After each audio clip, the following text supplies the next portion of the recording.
Hi fellow gardeners, here's a look at our raised veggie bed that I made the day after I went in for oral surgery just to keep the pain at bay, and it worked. So I spent my time the very next day moving these 120 retaining wall blocks into this area as I had them throughout my garden making different beds around trees. I decided to raise this up and make this my permanent vegetable bed for tomatoes. So I do have three tomatoes planted right now.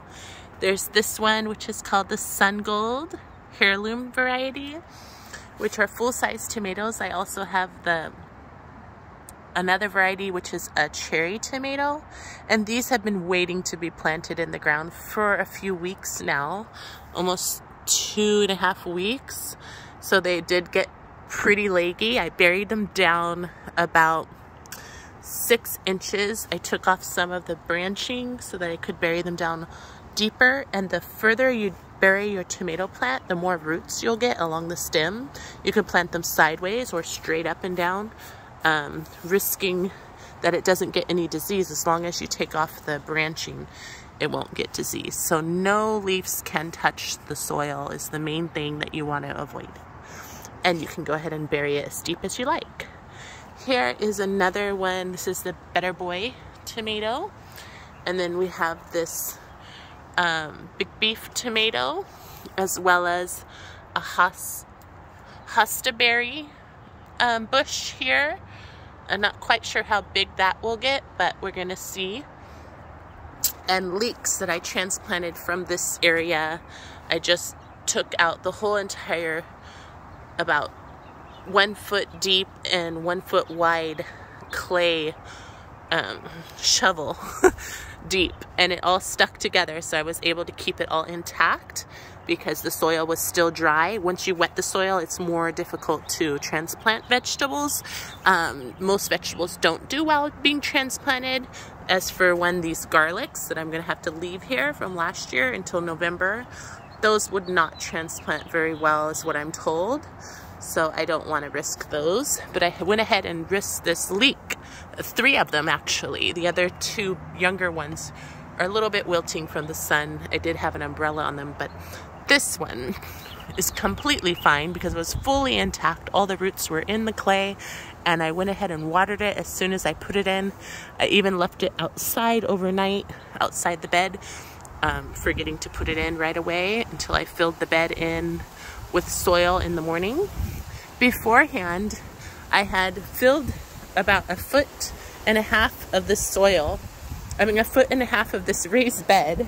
I filled it with tree trunk and logs from our sycamore tree that we had cut down from our front yard. And so that filled up most of this, because you can see how tall this is. It's about 2 feet tall. And I wanted it actually a little more tall. I'm trying to avoid my rabbits from hopping inside. And also it's easier on your back as you get older. I'm already tall enough as it is. Gardening for vegetables is a little bit hard on your back, but not too often. At this point, all we have to do is water them in and fertilize. So they're already fertilized, but you know, some kelp liquid fertilizer I can add, or fish fertilizer. For right now, it's the hardest part is planting. I think I'm gonna plant a sun sugar, the cherry tomato here in the corner, and that everything is supposed to be about 36 inches apart. So I am crowding them in a little bit just to see how it turns out. And I will put up the tomato cages as soon as they need them. For right now, I'm gonna put a Sweet 100 tomato here, as well as the Sun Sugar over there. Sun Sugar cherry tomato over here. So at each corner, we're gonna have cherry tomatoes. Here in the middle is a Sun Gold heirloom variety. And then we have a Better Boy and the big beef tomato, which are supposed to be bigger slicing for sandwiches. Some leeks, there's a couple leeks over there, and then a little tiny dahlia that the rabbit had chewed up. So we'll see what happens with this dahlia flower. but the roots are intact. Underneath it has a big bulb. I could probably show you.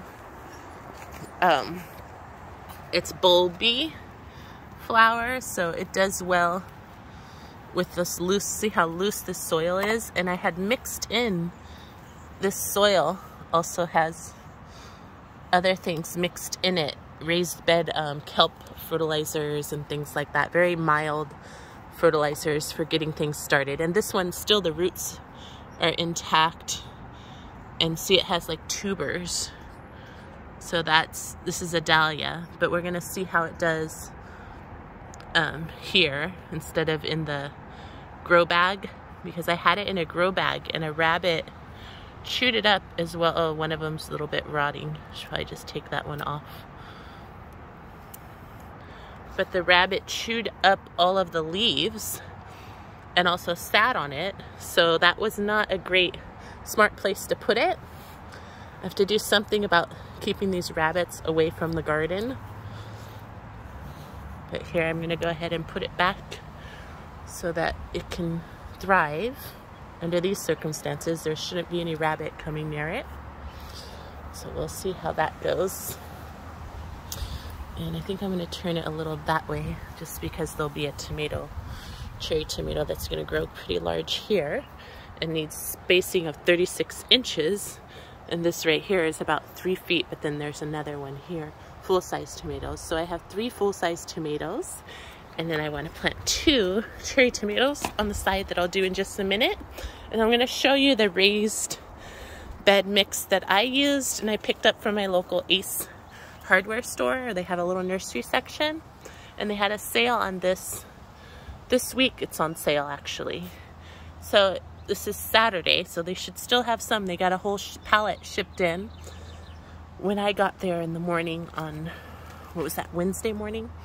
So this is the mix. It's great for vegetables and fruits, herbs and flowers. It contains kelp, alfalfa, bone meal, and earthworm castings.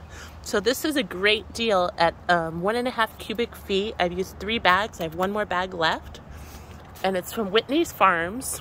I just mixed it in with some other soil that I had on hand, which was just mainly coco coir and perlite and vermiculite, with some lava balls. But this soil is great because it has everything, very low fertilizer. Earthworm castings, it's a very low, it's not going to burn anything. It's definitely worth putting it in your raised bed. It's organic. It will help all the vegetables thrive without too much hot fertilizers in it. There's no chicken manure, even decomposed chicken manure, none of that at all. It's all kelp, alfalfa, and bone meal with some earthworm castings. And then there's another fertilizer I haven't put in my raised bed, but I have it for my fruit trees, which is organic compost from Cedar Grove. Organic compost can be used on everything. And this stuff is great for, I gave it to my fig trees.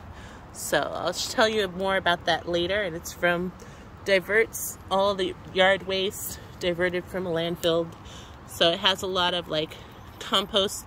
There is a bit of a manure smell to it. It's Cedar Grove. So I'm not sure, I know it's organic, but it does have a strong scent to it. They fed my Japanese maple in the front yard, and the mailman was not too pleased with the smell, with the stench. But other than that, this is perfect. This doesn't have any scent to it. It's definitely a low-grade fertilizer, perfect for your organic raised bed garden. Both of these are organic, but from different companies, you'll get different variety of fertilizers. This is Whitney Farms. Flip it over and see exactly what's in it. Oh, it's a little bit wet. Let's see. I'll have to do a video on that later when I wipe it down. But I'm gonna go ahead and finish planting over here, and we'll show you our blueberry bush real quick. Here's our lovely blueberry bush. I was planning to put it up here in the raised bed, but it's a little large for that area. Then I won't be able to put my cherry tomato, my sun sugar tomato there. So there are blueberries on it. It's exciting. It's definitely growing quite a bit. And this variety is called raspberry shortcake or sherbet, raspberry sherbet. And it's a great variety to have because, see how strong the trunk is? It is only going to grow 2.5 feet tall. So if you do get a blueberries or raspberry bushes, I recommend getting the dwarf variety. They stay small, compact, and especially if you're in the Bay Area, you can keep them. Oh, there's a little bunny coming right now. They're playing around here. You can keep them small and compact and keep them in your garden for years to come without having to maintain it. You definitely don't want to hedge a blueberry bush. You want to get as many blueberries as you can. The more you do hedge things, the less you get. I've noticed that with lemons and certain variety of fruit. So this is a great tree to have. I mean bush. A great shrub, blueberry shrub to have. It's called raspberry sherbet. Once again, and tallest it will grow is 2 to 2.5 feet tall and wide. So it's a cute little blueberry bush. It's definitely one of our favorites in the garden. We just have to find a place to plant it so it can reach its full potential. But if you look, it's doing pretty well in this, being contained in this container for 2 years. So it is surviving quite well on its own. But I know if I planted it in this raised bed, it would really thrive. I'm just not sure if there's space for it. I kind of want to keep it vegetables. But we'll see. You never know. I may change my mind. And I'll keep you updated on all the success on what's growing on in our garden. Thanks for watching and happy gardening. From our garden to yours. Happy gardening. Good luck in your garden, and like, share, and subscribe with all your friends and family, and we can keep sharing tips and tricks as we go through the spring 2022 gardening season. Bye now.